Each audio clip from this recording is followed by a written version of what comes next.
10 दिवस आपल्या बाप्पाची विधिवत स्थापना केल्यानंतर आज बाप्पाला निरोप देण्याचा येऊन ठेपलेला आहे। आपण आता जळगाव शहरातल्या गणेश घाटावर आहोत आणि या ठिकाणी आपण जर बघितलं तर 5 फुटांपेक्षा ज्या कमी उंचीच्या मूर्ती आहेत किंवा घरगुती गणपती आहेत त्यांचं या ठिकाणी विसर्जनाला सुरुवात झालेली आहे।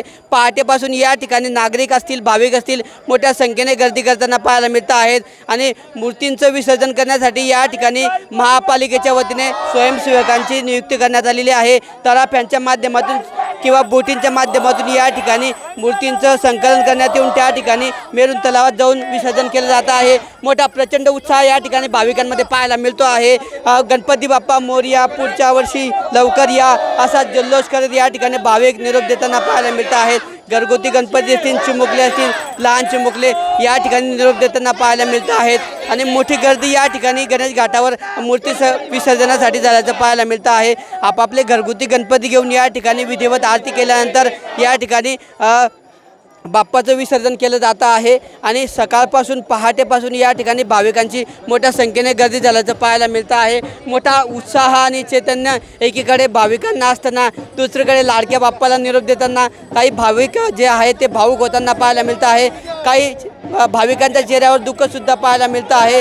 विधिवत पूजा करून आरती करून या ठिकाणी भाविक आपल्या लाडक्या बाप्पाला निरोप दिला जातो आहे। एकंदरीतच 10 दिवस मोठ्या विधिवत या ठिकाणी बाप्पाची स्थापना केल्यानंतर आज लाडक्या बाप्पाला निरोप दिला जातो आहे आणि दुसरीकडे हा विसर्जन मिरवणूक किंवा या ठिकाणचा कार्यक्रम पाहण्यासाठी वेगवेगळ्या शहरातील नागरिक सुद्धा मेरून तलावावर दाखल झालेले आहेत। पोलिसांचा बंदोबस्त या ठिकाणी तैनात करण्यात आलेला आहे। तर सर्वात महत्त्वाचं म्हणजे याच ठिकाणी मेरून तलावावर आगामी काळामध्ये विधानसभा निवडणुकांच्या पार्श्वभूमीवर राजकीय पक्षांच्या वतीने बॅनरबाजीसुद्धा करण्यात आलेली आहे आणि आपल्या गणेश भक्तांना अनंत चतुर्दशीच्या या ठिकाणी शुभेच्छा देण्यात आलेल्या आहे। आज लाडक्या बाप्पाचा निरोप दिला जातो आहे आणि जळगावमध्ये गणेश घाटावर सुद्धा मोठा जल्लोषपूर्ण वातावरणामध्ये आपल्या लाडक्या बाप्पाला निरोप दिला जात असल्याचं पाहायला मिळतं आहे। बोटींच्या माध्यमातून या ठिकाणी मूर्त्यांचं संकलन करण्यात येऊन अशा लाडक्या बाप्पाला निरोप दिला जातो आहे। गणपती बाप्पा मोरया, पुढच्या वर्षी लवकर या, गणपती बाप्पा चालले गावाला, चैन पडेना आम्हाला असा जयघोष करत या ठिकाणी आपल्या लाडक्या बाप्पाला नागरिक असतील, भाविक असतील निरोप देताना मोठ्या जल्लोषात आणि भक्तिपूर्ण वातावरणामध्ये निरोप देत असल्याचं पाहायला मिळतं आहे। किशोर पाटील, TV9 मराठी, जळगाव।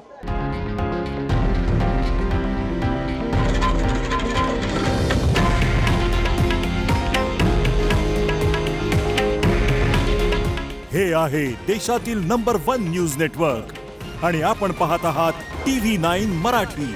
काळजी तुमची, हित महाराष्ट्राचं।